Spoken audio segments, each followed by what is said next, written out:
clock to mark on his laning. I will be right back.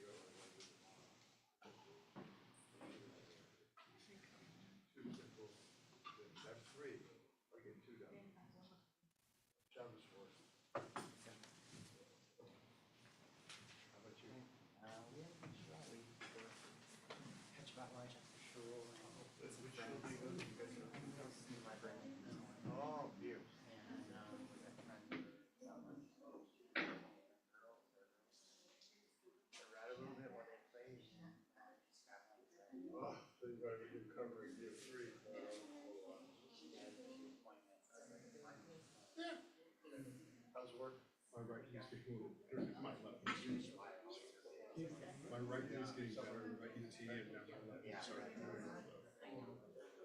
That's a big move out. I'm finishing my remodel soul. I don't know, I wasn't sure if you.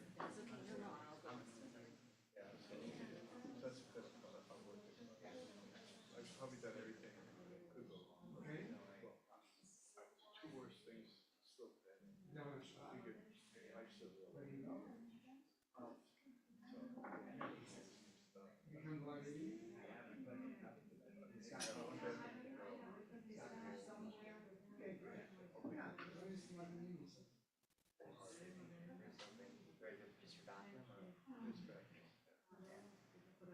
So we'll see. The mold was not in the other one. So I got shit on it, but it's been 6 months getting it organized. Sent to remodel. But I'm a real person. I'm a good person.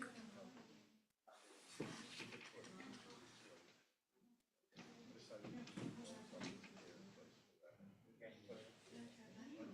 I got it. I'm getting there. Amen. It's a little bit long to go out, but it's I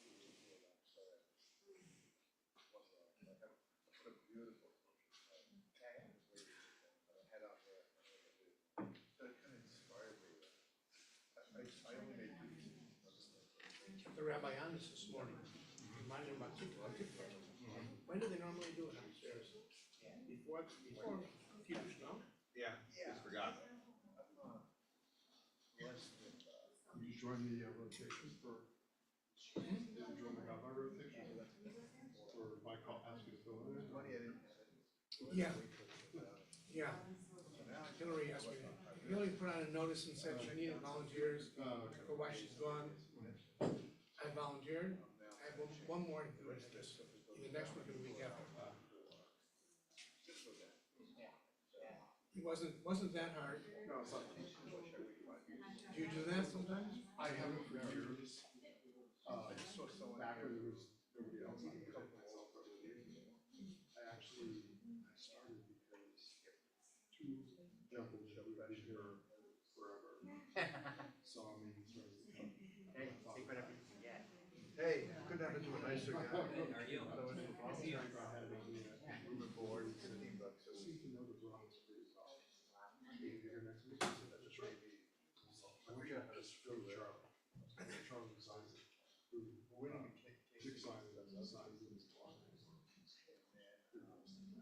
We're having So, very much only so the my uncle Charlie, so I went and did it. And then the next week, I went to go find Charlie and drive this special. I said, she says, no, it's yours now. That's a great story. I said, I don't know what I'm doing. He goes, I saw you last week, you were doing fine, just do it.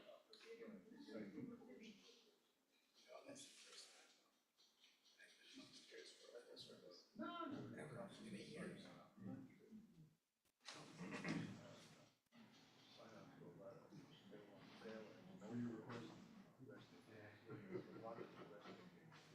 This playoffs maybe.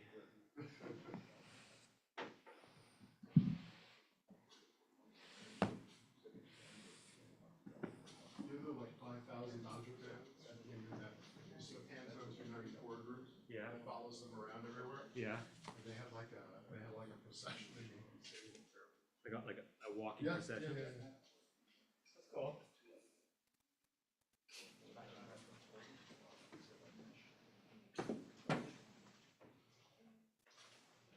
Yeah, and here you DVRing games. Nah. I generally won't watch like a regular season game after. I know last night's outcome.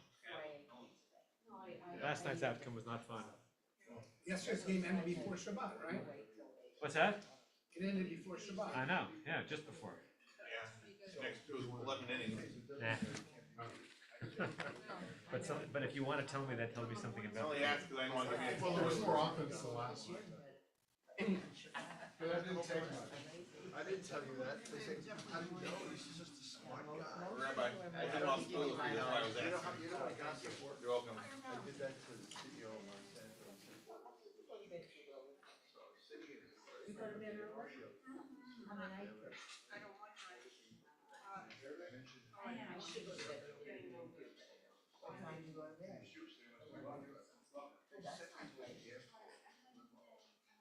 I usually go to bed 12. Good, how are you? Sometimes I do that. Yeah, I'm asleep. Are you a good sleeper? Oh, see, I'm a good sleeper. But I get up early. I get up at 7, depending on what time I class, but I get up early. So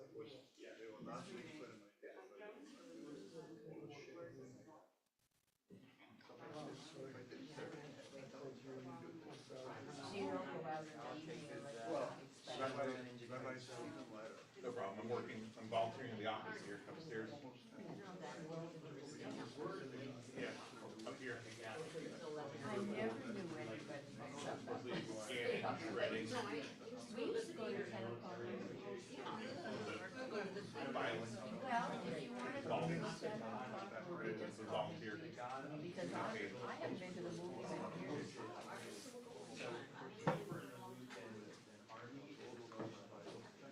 There's some very. I don't know either, but Five Flicks usually has some very interesting things at the Lemon, the Royal, it's in, you know, the Royal. I mean, again, I know, I used to go there. Okay, the Royal is on Santa Monica, just underneath the freeway.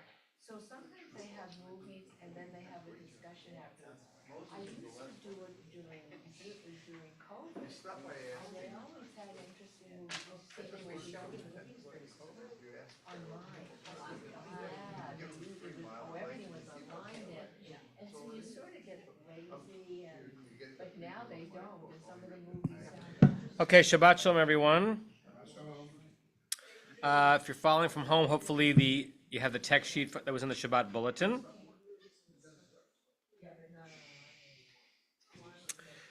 You don't need the Chumash because everything is in the sheet. And I wanted to do a kind of a deep dive and then a 90-degree turn on verses that many of us know very well. And even if you don't know the original or you don't remember the original source of them, if you ever bless your children on Friday night, or you've been to a wedding or a baby naming where there was a blessing of the children, these words are familiar to you. And sometimes the most familiar words are the ones that we spend the least amount of time in because we feel like we know what they're all about. We're actually not going to linger on the words per se, but on the context in which they were given. So, chapter 6 of Bamidbar, verse 23.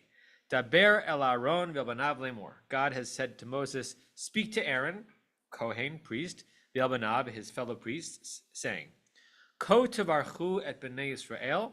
This is the way you will bless the people of Israel. Amor lahem, say to them. And then words, again, that you've heard many times.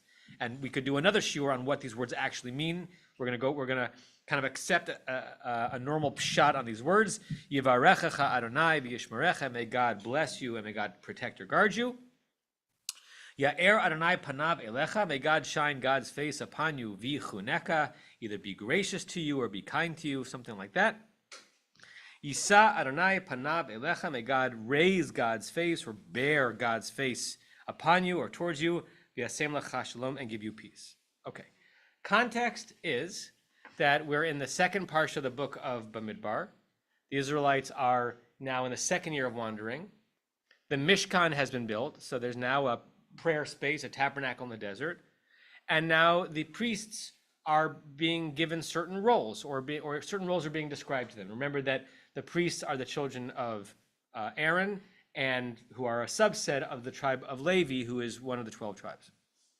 And the idea is that, although it doesn't say in the verse when or why, right? It doesn't say when this ritual is supposed to take place. It doesn't say, when you're, giving your baby your name, say this blessing. It just says, this is how you should bless the children of Israel. We don't necessarily know what the context might be. On its own merits, just the words speaking for themselves, anything come up for anyone as a question or a comment before we read the next commentary? Just on the words themselves, or what might be going on, what the context of this blessing ought to be. Anyone? Okay, we'll jump forward. Look at this commentary by Rabbi Avraham Mordechai Migur. He is one of the Ger Rebbes. He is the son of the Sfat Emet, who is the most well-known of the Ger Rebbes. Ger is a town about 40 miles outside of Warsaw. It's now, if you look on the map now, it says Gur. The Yiddish pronunciation is Ger. On the phrase Ko Tevarchu, this is how you shall bless. Look what he says. Lo nemar b'shum makom b'Torah. It's never stated in any place in the Torah, b'lashon sivui, in the language of command, quote, Tevarchu. Most times, in fact, all times, when we understand that it to be an obligation from the Torah, it's because we've been given a command to do something.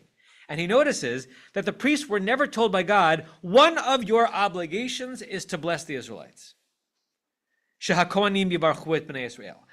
They were never told in the command form, hey, you have a task. One of those tasks is to bless the children of Israel, right? Because in our verse, it doesn't say you shall bless. It just says, this is how you shall bless. What does he take from that? Ki mitiv'am shel hakohanim.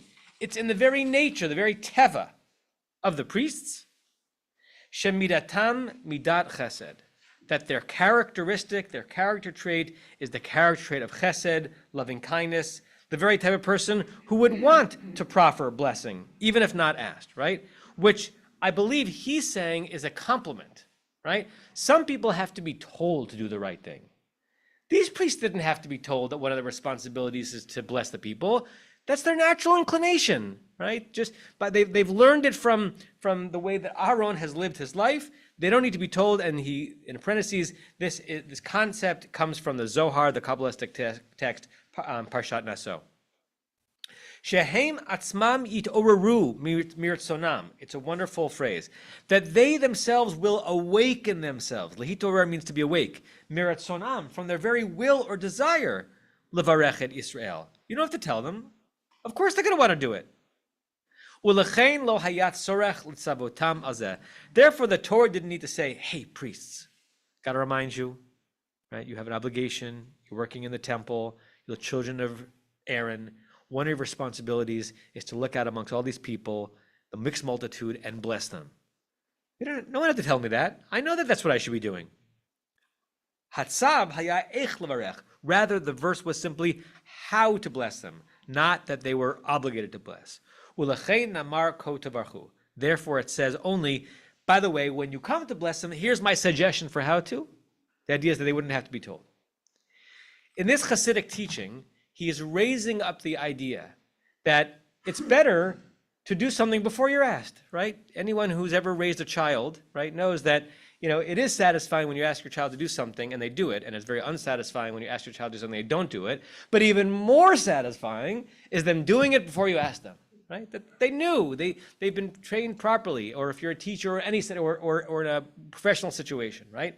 What a great ma'alah, what a great character trait it is to anticipate the very thing that's important for you to do and then just do it, right? You might be given instructions on how, but you should do it. Okay. So he's raising that up as a concept. Let me pause there for a second, see if any reactions to that as a kind of an ethical or characterological insight into the right way to be.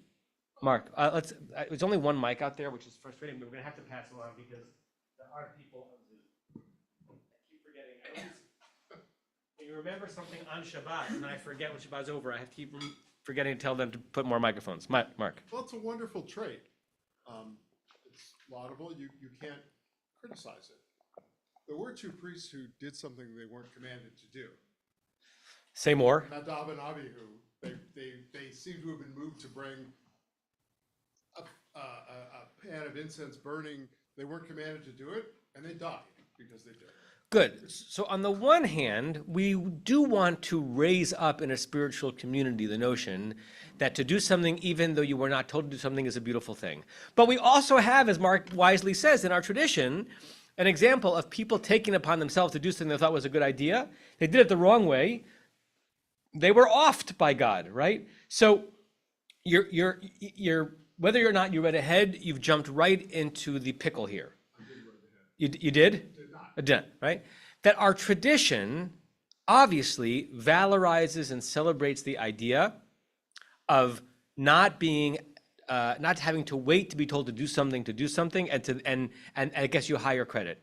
But our tradition is also one of what? Of obedience, right? It's a good thing to be commanded, right? The central concept of our peoplehood is mitzvah, right? Is the idea that we believe on some level that God has commanded us to do something, and it's actually the commandedness, not the fact that we weren't commanded, anticipated. It's the very commandedness that elevates us, that we're actually responsive to some greater celestial obligation on our shoulders.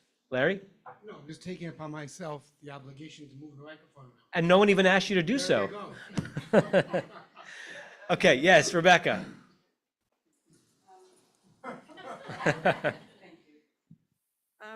I'd like to say that I don't really buy it because it sounds to me more like when they use the ko, when he says ko, it's a little bit like saying, so what do you, if you're talking about a kid, so you'll ask, you won't say thank you, you'll say, what do you say? Right. It's kind of like this. I think it is a command. It's just, a friendly command. Great. So on the level of pure Torah study, you could say back to Rabbi Avraham Mordechai of Ger, right? Like, and that's like the wonder and the frustration of open-ended Torah study, because you could choose to read it that way, but that doesn't mean one has to read it that way. You could read it as a command. So absolutely, it could be understood as saying, coming to your child and say, so what time are you going to take out the garbage, right? I haven't given you a command to do it, but yes, I have. Good. Okay, anyone else on just this? Okay, I want to now look. You can sit for a second, Larry, because this part's going to be a while.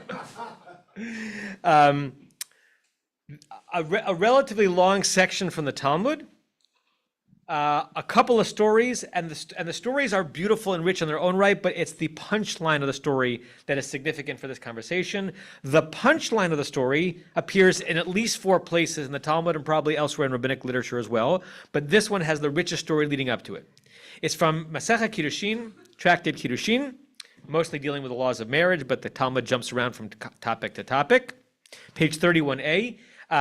By weird coincidence, it's the second page of Talmud I ever looked at in the original. When I got to yeshiva for a semester in college in 1994, I had not had a day school education. I had a great USY and Camp Ramah education, but I'd never studied text in the original. The way yeshiva works is that they're not classes on topics. It's just you're studying this tractate, whatever page you're up to. So I got there in January. They were in Kiddushin, page 30. By weird coincidence, and so this was in the first couple of days of my ever studying Talmud in the original. Marshall, Joel, and I are in Lamed Gimel.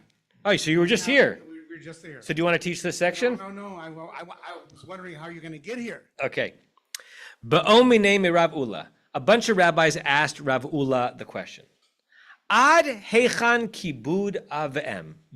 Talmud, very terse language, like the Torah, you have to fill it in. Literally, until when or how far is the honoring of a mother and a father? What do you think is meant by the question, until or how far? Yeah, how far do you have to go? How much do you have to stretch yourself if in the obligation to honor your mother and your father, right? How much do you have to sacrifice? How uncomfortable do you have to become? Amar lehem, he said to them, Tse'u re'u, you know what? Come and look. Ma asa nochri echad ba'Ashkelon. There was a non-Jew who was living in Ashkelon, right? Same place as we think of right now. V'dama ben Netina shmo. His name was Dama, and his father was named Netina. And they knew this non-Jew.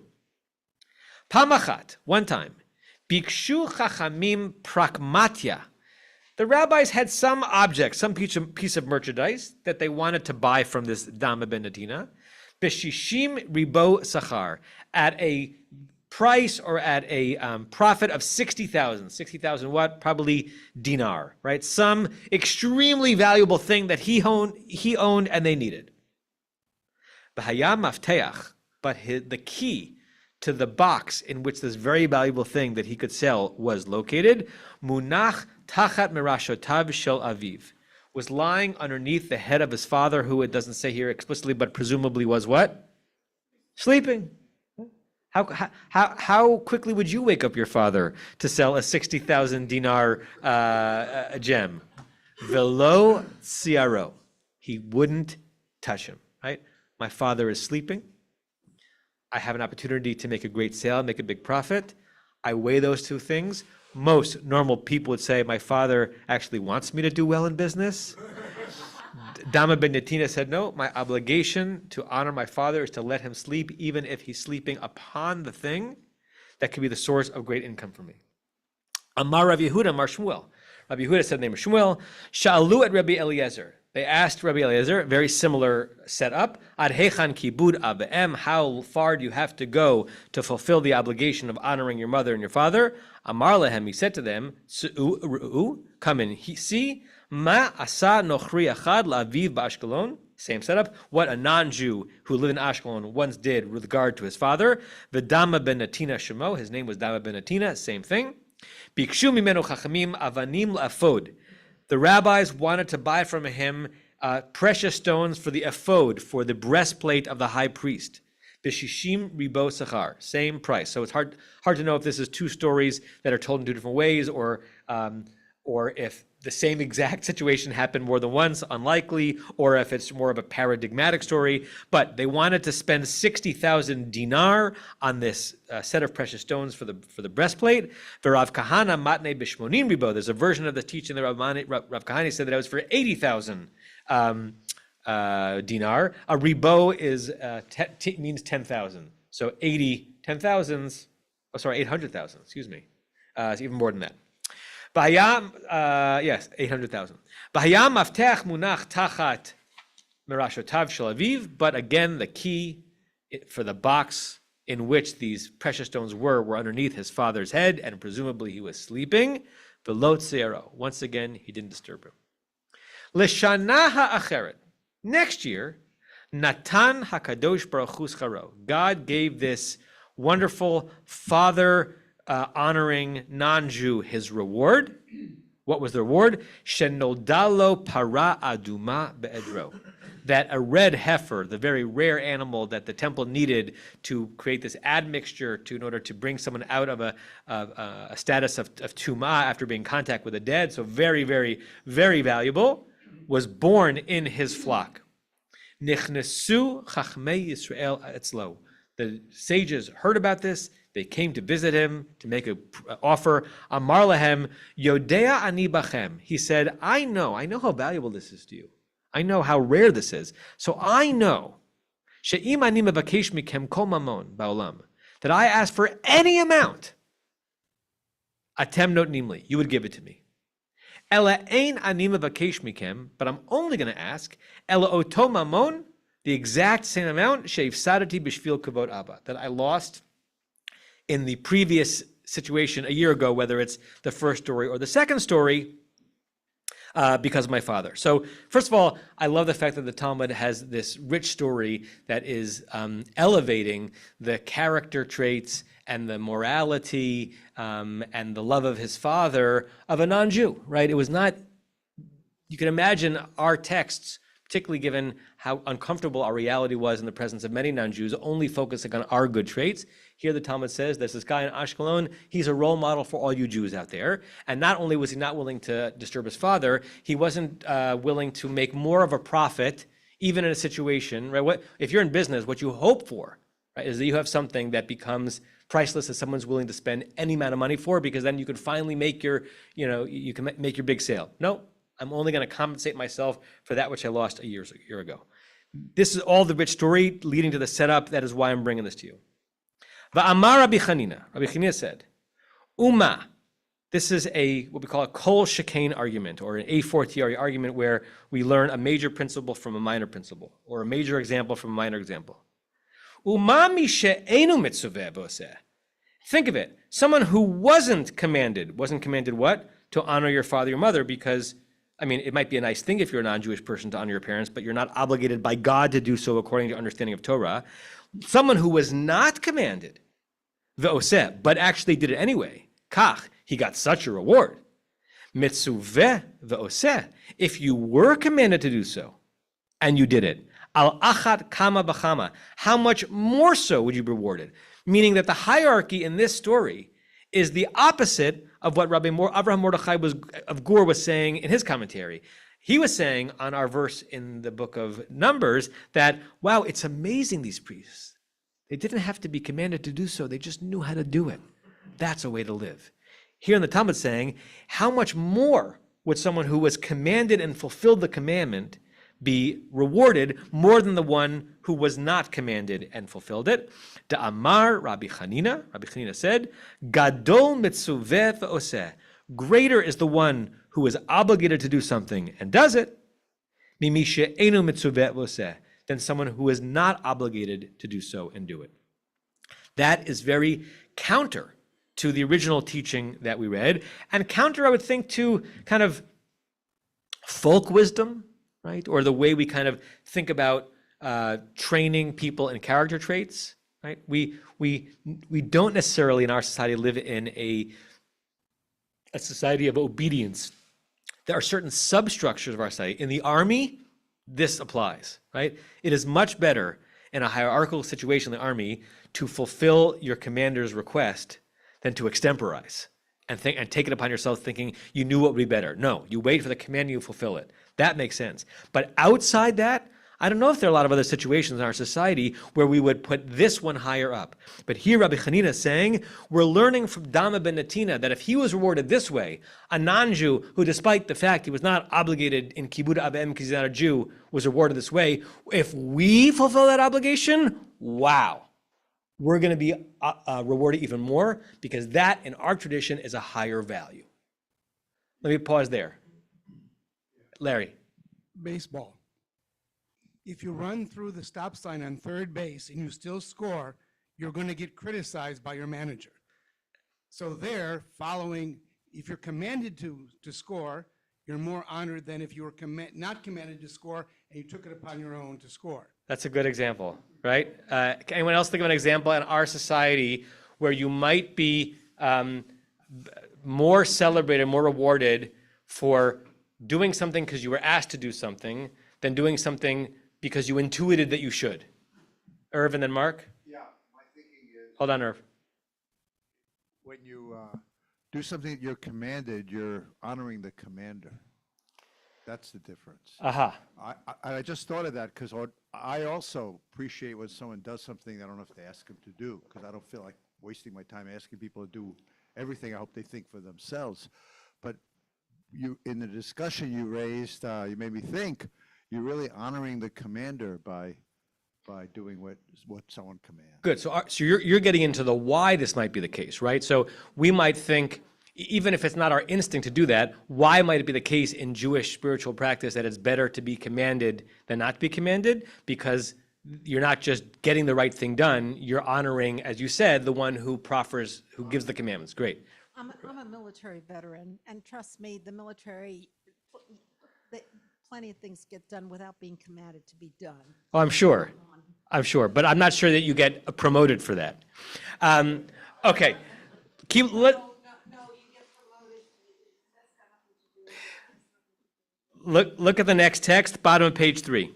This is in the same place in Kiddushin. Amar Rav Yosef. Rav Yosef said, and again, this is another example where the Talmud assumes that you know something about a rabbi that it's going to come out in the story, even though it doesn't say it explicitly. So we're about to learn something about Rav Yosef, even though it doesn't tell us directly. Meiresh hav amina. Originally, I would have said, Man dahava amarli, halacha kareb Yehuda de amar. The one who had said to me that the law, this is going to be a little complicated, the law goes like Rabbi Yehuda. Which law? Who said, Sume patur min ha-mitzvot, someone who's blind is exempt from the mitzvot. Originally, had someone said to me that he was right, that he's correct, that if you're blind, you're not obligated to mitzvot, Avedna Yom HaTava L'Rabbanan. I would have made a huge day of celebration for the rabbis. Daha la mifkidna v'ha'avedna.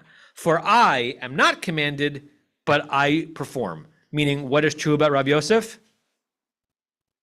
He's blind, right? The Talmud doesn't tell us he's blind, but he's saying, like, I am blind.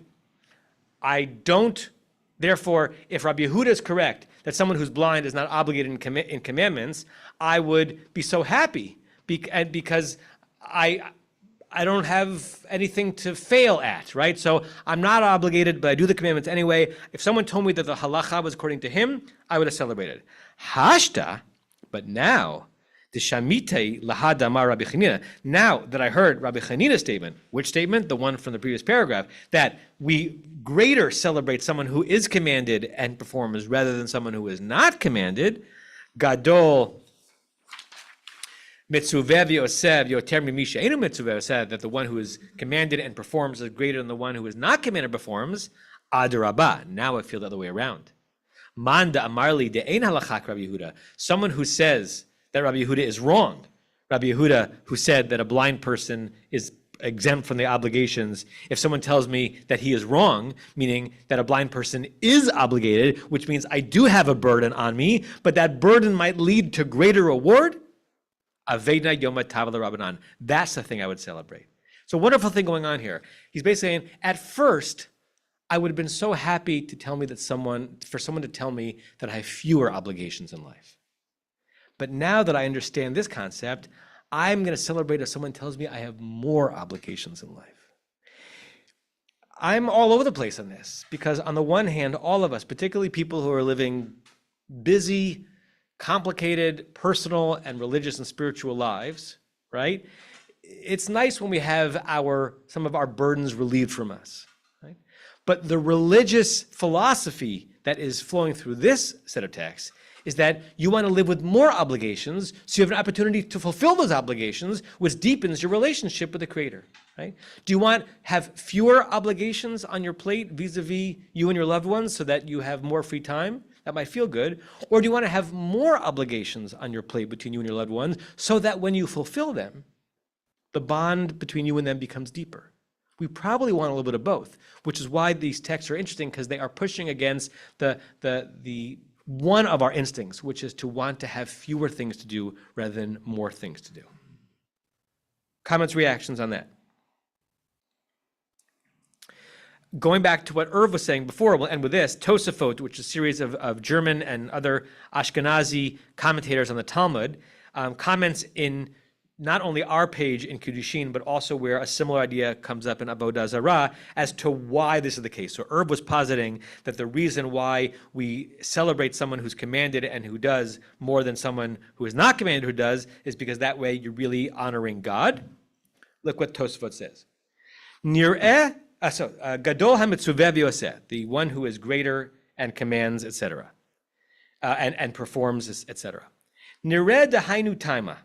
It seems to me that the reason is, demi shemitzuveh v'yoseh, if you were commanded to do something and you do it, adif, that is preferred, lefi shedoeg umitzta'er. Those are interesting words. Doeg means to worry. Mitzta'er means to be upset, to be sorry. But he's really using it as a word to describe what goes on in someone's consciousness when they're really focused on taking care of the things that they need to be doing, right? Again, I'll use the parent example. When you have a young infant, you are doeg and mitzta'er. You're worried and concerned to make sure that you're doing all the things to make sure that person can thrive. That's actually a holy sense of worry and concern. So this person is better because they worry and they're concerned yoter. Pein ya'avor mi she'ein mitzuveh sheyesh lo pat b'salo. That person's going to be more focused, more concerned in the holy level, lest they screw up, ya'avor, and transgress, much more than someone who is not commanded and does. Sheyesh lo pat b'salo. He has his bread in his basket. It's a way of saying, what would be a good metaphor? It's like, I'm blanking. the idea is that he's already got, like, when you're in a casino, you have money, House money. house money. Thank you. Play with house money, right? If you're not commanded, you have nothing to win, nothing to lose. She'im yirtzeh yanich. If you want to set aside this task, you can, because no one expects anything of you. That's a light way of living. I enjoy days like that, right? But if you have a holy obligation on your shoulders, you're going to be focused, you're going to be intentional, and in our tradition, that's celebrated more. And on a similar phrase in the Talmud in Tractate Avodah Zarah, a slightly different answer given by the same set of rabbis, the Tosfot in the 13th, 14th, 15th centuries. Gadol hamitzuveh b'yoseh, someone who is obligated is greater than someone who's not obligated. Perush, the explanation is, mipnei shehu doeg tamid levatel yitzro, because such a person is constantly worried in the sense of like a holy concern about overcoming or canceling his urge, ulekayem mitzvat boro, ding, ding, ding to Irv, and to be focused on the holy obligation of fulfilling the commandment of your creator, right? We want to be obligated in our tradition. Parentheses, it doesn't always feel great. A lot of burdens don't always feel great, but we are choosing to live a life of obligation so that we can have the spiritual high of fulfilling them, right? And that is considered in our religious society higher than someone who is not obligated but finds his or her way to do the right thing. That's good too. And going back to the Hasidic text we began with, great if indeed his read of the Torah is correct, as opposed to how Rebecca's reading it, that the priests were never told they had to do it and they just did it. That's lovely, right? But it's happening in a society that's actually saying that is second best. What is best is to hear God's voice coming at us from Sinai to this day, putting it on your shoulders to say there are certain things that I must do. Not all of them are easy. Not all of them are convenient. Some of them take a lot out of me. I don't have to necessarily get to the level of Dama ben Natina, who's not going to rearrange his father's pillow so that even though he's going to have a huge sale, I don't have to sacrifice that far usually in my life, but it might require me to stretch and to experience some lack and to go without and to conquer my urges a little bit so that I can be in the category of someone who was obligated to do something and I did it. That's the highest way of living, at least according to this slice of thinking in our tradition. Rebecca, let's get Rebecca the microphone and we'll end with this. I think I'm representing the cynical voice here today. Okay. Which is, I'm wondering if somebody's doing something without being commanded to do it, and it's something nice, then they get their credit from doing it. They don't need the outside credit. If you're told to do something, you have to know that you're going to get credit. And so I think it's sort of a balance of the payment here. If you're doing it on your own, you don't need as much. Yes, so I'm teaching the lesson in a way to highlight this as a value because it's a counterintuitive value, and I could also teach a version of the opposite lesson, that if you're just seeking validation for having done something, have you not fully internalized what it means to pursue the right and the good on your own? And I think you're right that there's a balance. You know, listen, if you listen to my teaching and my classics and my sermons the last 15 years, I'm often dancing around edges and encouraging us to balance competing values. So yes, it's also a good thing to have an internal motivation towards the good. And what makes our tradition perhaps different than other spiritual religious traditions is that it's also good to be obedient. It's also good to yield your will to a greater will, because we believe that that is the highest way to live a spiritual life in the modern world. Larry, last comment. I know you don't want to go here. Go here. You are a rabbi in a movement that says that people are obligated, but in general, the people who are in the movement don't feel obligated. They feel like they can pick and choose. Yeah. And we know we have streams where it's accepted everyone's obligated, and other streams where it says, yeah, you can pick and choose. And I think we see, to some extent, what happens when you give people the choice about picking and choosing. They sometimes aren't as makpid, they aren't as strict in terms of living up to their obligations. Yeah. Yeah, I mean, I will live and complete my career with that conundrum, and still, I believe, content that this is where I chose to do my work, partially because it aligns in an intellectual, honest way with how I understand the Word of God and Revelation and the malleability of our tradition. But yeah, I don't mind saying that would I also like to live in a Masorti conservative community where everyone observed Shabbat and Kashrut and came to shul on time? That would be nice too, right? It would. I don't mind saying that, right? And when I go to Israel or when I spend time in a more traditional community, I know that I couldn't live in that community because of what I think and what I believe. But I have envy for the conformity and for the homogeneity of practice and the sense. Now listen, I'm not sure all those people, even most of those people, are doing all those things because of what we're talking about in the Talmud. It's not necessarily that they are fulfilling their understanding of the will of God. They're doing it because they're in a society that reinforces it, right? And there's nothing wrong with that either, right? So it's not like even in that society, everyone is walking around with a sense of God's command on their shoulder, and everything they do is to fulfill that command. I have many wonderful kind of modern Orthodox cousins in Israel who all live a frum life. I'm not sure how often they think about commandedness. I'm not critiquing them. I don't think to them it's about commandedness. It's about the richness of what it means to live on a moshaba dati, near Rehovot, right? And what it means to give your life that purpose. But yes, our movement has struggled with that, and it seems to struggle with it more and more every half generation. And yet this is where I'm planted to try to get everyone to do a little better. Shabbat, we'll end there. Shabbat Shalom. We'll do Kaddish Rabbanan and then Mariv and Havdalah. Baruch Tiyah.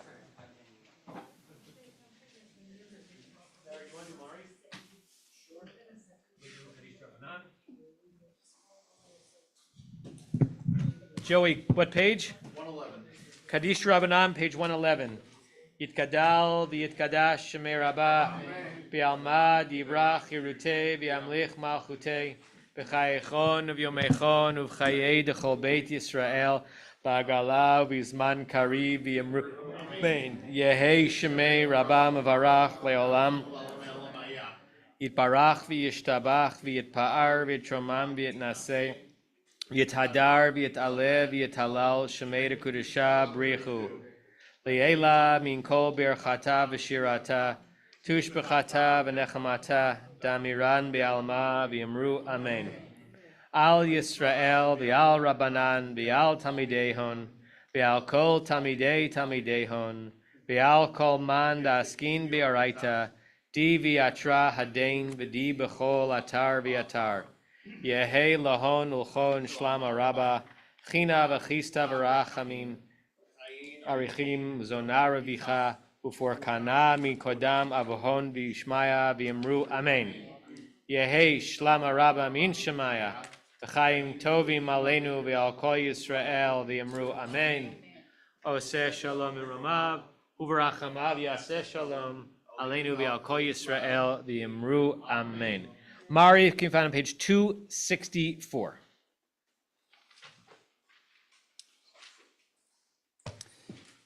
והוא רחום מכפר עוון ולא ישחית והבא לשבפו ולא יחכמתו אדוני הושיע המלך יעננו ויום קראנו ברכו את אדוני המבורך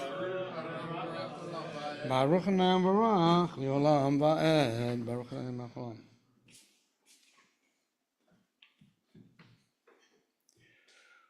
ומעביר ולילה ומבדיל בין יום ולילה אדוני צבאות שמו אל חי וקיים תמיד ימוך לעולם ועד ברוך אתה אדוני המרגיב ערבים אהבת עולם בית ישראל ואהבתך תעשה ממנו לעולמים ברוך אתה אדוני אוהב עמו ישראל שמע ישראל אדוני Eloheinu Adonai Echad.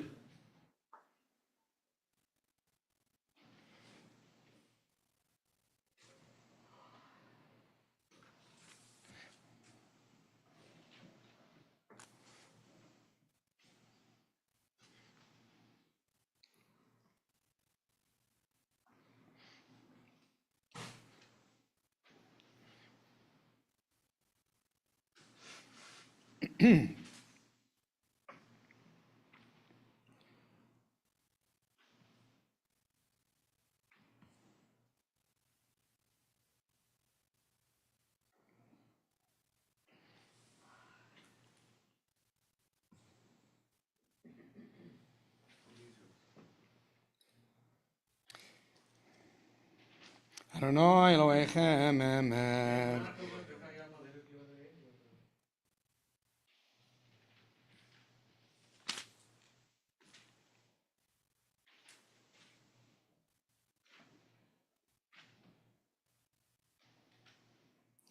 ומלכותו ברצון קיבלו עליהם משה וישראל לכנו שירה בשמחה רבה וימלכו לעם. מי כמוך בן אלוהי, מי כמוך נר בקודש, נורתי לא תוסיף אלה. מלכותך וראובנך בוקעים לפני משה, זה אלי ענו ויאמרו, אדוני ימלוך לעולם ועד. ונאמר וכיף אדוני על יעקב, וגדול מלך חזק ממנו, ברוך אתה אדוני גאל ישראל. השכיבנו אדוני אלוהינו לשלום ימינו, מלכנו לחיים ופרוסנו לצדקת שמך.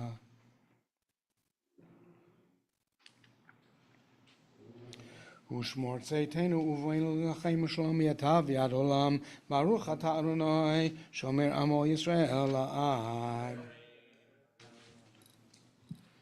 ברוך אדוני לעולם אמן ואמן.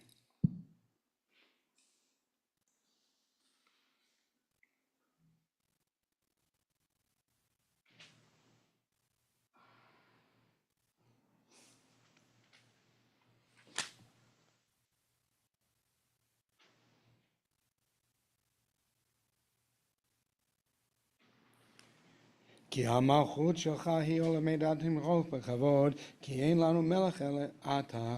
ברוך אתה אדוני, המלך בכבוד תמיד ימלוך עלינו לעולם ועד, ויעל כל מעשיו. יתגדל ויתקדש שמי רבה, בעלמא דברה חירותי ומלכותי, בחיי חון ומלכונה וחי דחו בישראל, בעגלה בזמן קריב ורמן. שמי רבה מבורך, לעולם ומעלמיה, יתברך וישתבח ויתפאר ויתרומם ויתנשא ויתהדר ויתעלה ויתהלל שמי קודשה בריחו. להלו מכל ברכתה וישורתה, תושבחתה ונחמתה, תמירם ביומה ויאמרו אמן.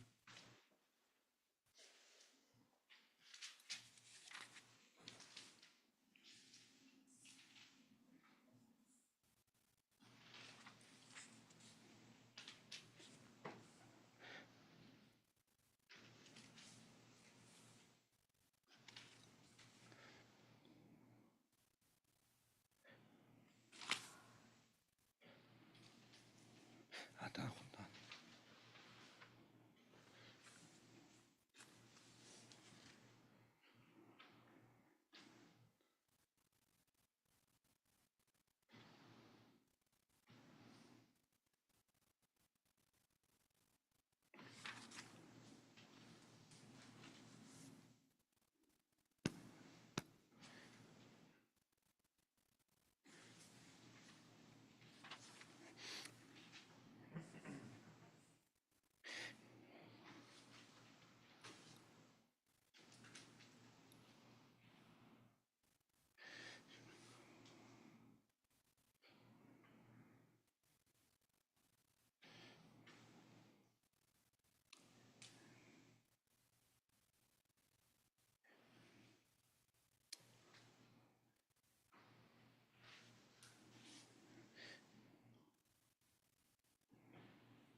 יתקרא ויקדש מרבה, ביעמד יברח יוטב ומייחון חוטא, וחייכון ויכון וחייכו בישראל, בעגלה בזמן קריב אמרו אמן.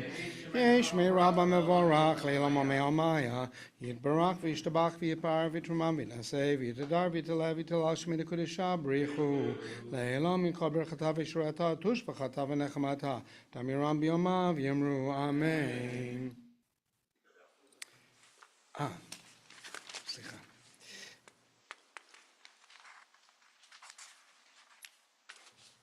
תתקבל צלותנו ותום לכל ישראל, קדם ובוא נשמיה ויאמרו אמן.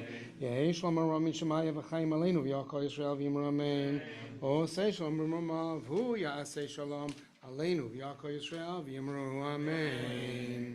There's a yontif in that week. We don't- So we don't, okay. Page 63 for counting the Omer. מוכן ומזומן, הנני מוכן ומזומן, הנני מוכן ומזומן, לקיים מצוות עשה. הנני מוכן ומזומן, של ספירת העומר כמו שכתוב בתורה. וספרתם לכם למחרת השבת, הנני מוכן ומזומן, מיום אביעכם לתומר תנופה, הנני מוכן ומזומן. שבע שבתות תמימות תהיינה עד למחרת השבת השביעית יהיו 50 יום. Yesterday was the 45th day of the Omer. לכבוד. ברוך אתה אלוהינו מלך העולם אשר קידש מצוותיו וציוונו על ספירת העומר. היום 46 יום שהם 6 שבועות ו4 ימים לעומר. היום 46 יום שהם 6 שבועות ו4 ימים לעומר. Today is 46 days, which are 6 weeks and 4 days of the Omer, which represents 245 days of captivity for so many who remain in Gaza, but thank goodness, the first day of freedom for 4 who were rescued today. Aleinu, page 281. עלינו לשבח לאדון הכל.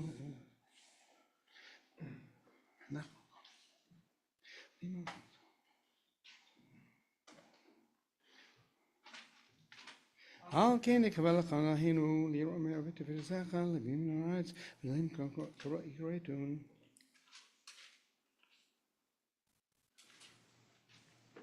ככתוב בתורתך נמלוך לעולם ועד ונאמר והיה אדוני למלך על כל הארץ ביום ההוא יהיה אדוני אחד ושמו אחד. יתגדל ויתקדש שמי רבה, ביעמד יברח ירותי וימליך מלכותי, בחיי חון וביומי חון ובחיי דרכו בית ישראל, בעגלה בזמן קריב ויאמרו אמן. יהי שמי רבה מבורך לעילם ומאמיה. יתברך וישתבח ויתפאר ויתרומם ויתנשא ויתהדר ויתעלה ויתהלל שמי לקודשה בריחו. לעילם ינקה ברכתה ושירתה, תושבחתה ונחמתה, דמירן ביומיו ויאמרו אמן. יהי שלום רבה מן שמיה וחיים עלינו ויעקב ישראל ויאמרו אמן.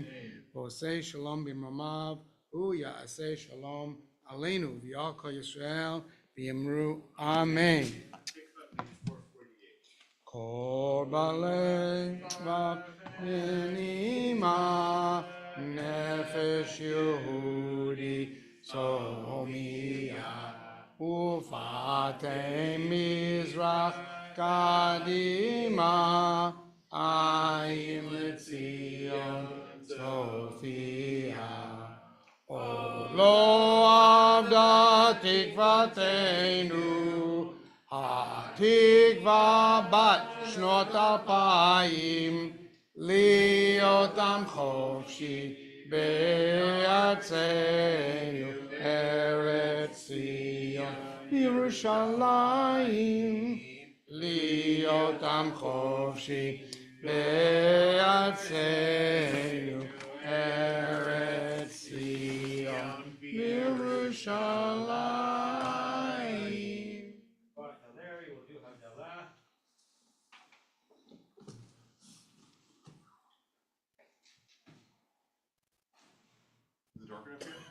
that? I think we're good.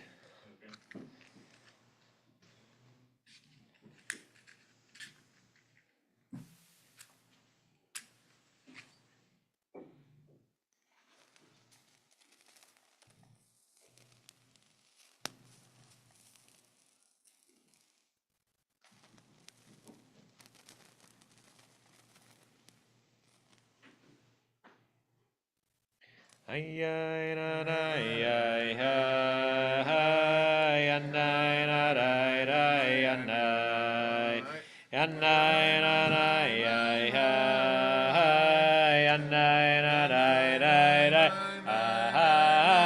ay na na ay ay na na ay na na ay ay na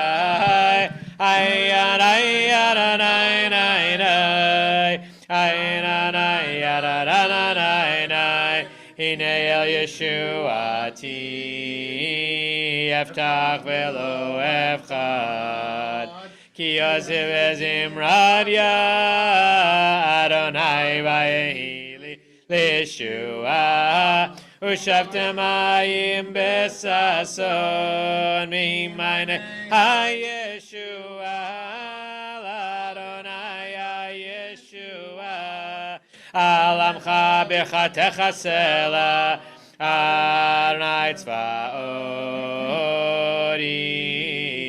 imanu Miskav lanu Elohei Yaakov sela Adonai tzevaot Ashrei Adam botei Yabach Adonai Yoshia Hamelech Yaneinu Beyom Koreinu La Yehudim Hayta Ora Vesimcha Besason V'yekar Kein Tielanu Kos Yeshuot Esa Uv'shem Adonai Ekra Ayinanai Adonai Ayinanai Adonai Baruch atah Adonai Mecholam Borei Piragafen Baruch atah Adonai Mecholam Borei Minei Besamim Amen. Baruch atah Adonai Eloheinu Mecholam Borei Miorei Ha'esh Baruch atah Adonai Eloheinu Mecholam Adil Mekodesh Kol Benor Lachoshech Ben Yisrael Nami Men Yom Hashvi L'Sheish Yemei Hamaseh Baruch atah Adonai Hamavdil Ben Kodesh L'Chol Mavdil Ben Kodesh L'Chol Chatoteinu Yimcho Zareinu v'chaspeinu yarbe yarbe kacho v'kahakochavim balayla Zareinu v'chaspeinu yarbe yarbe kacho v'kahakochavim balayla Eliyahu Anavi Eliyahu Atishbi Yeshua Tov Eliyahu Atishbi Eliyahu Anavi Eliyahu Agiladi B'mehira yavo eleinu Mashiach ben David b'mehira yavo eleinu Mashiach ben David. Shavua tov, everyone. Have a good, healthy, happy week.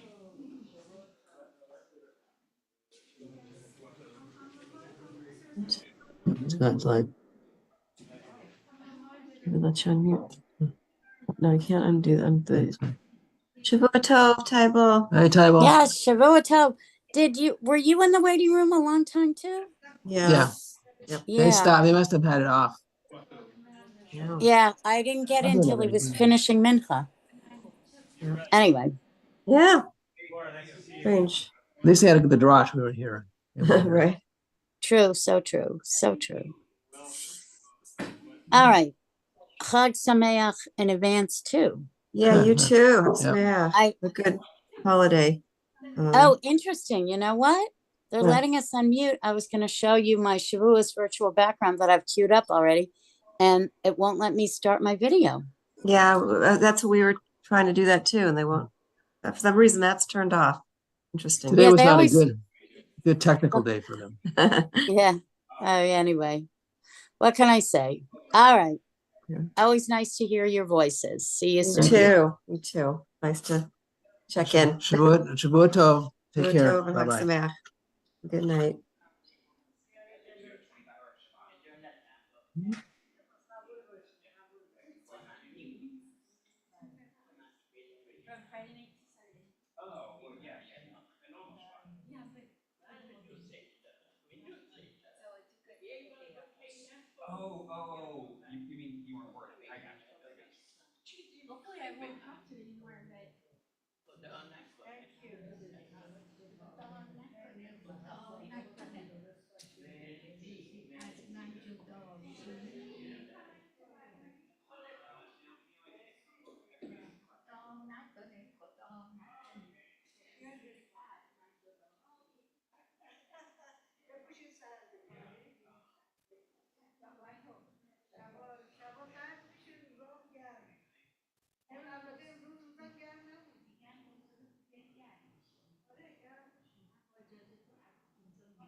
¿Ya salte o no?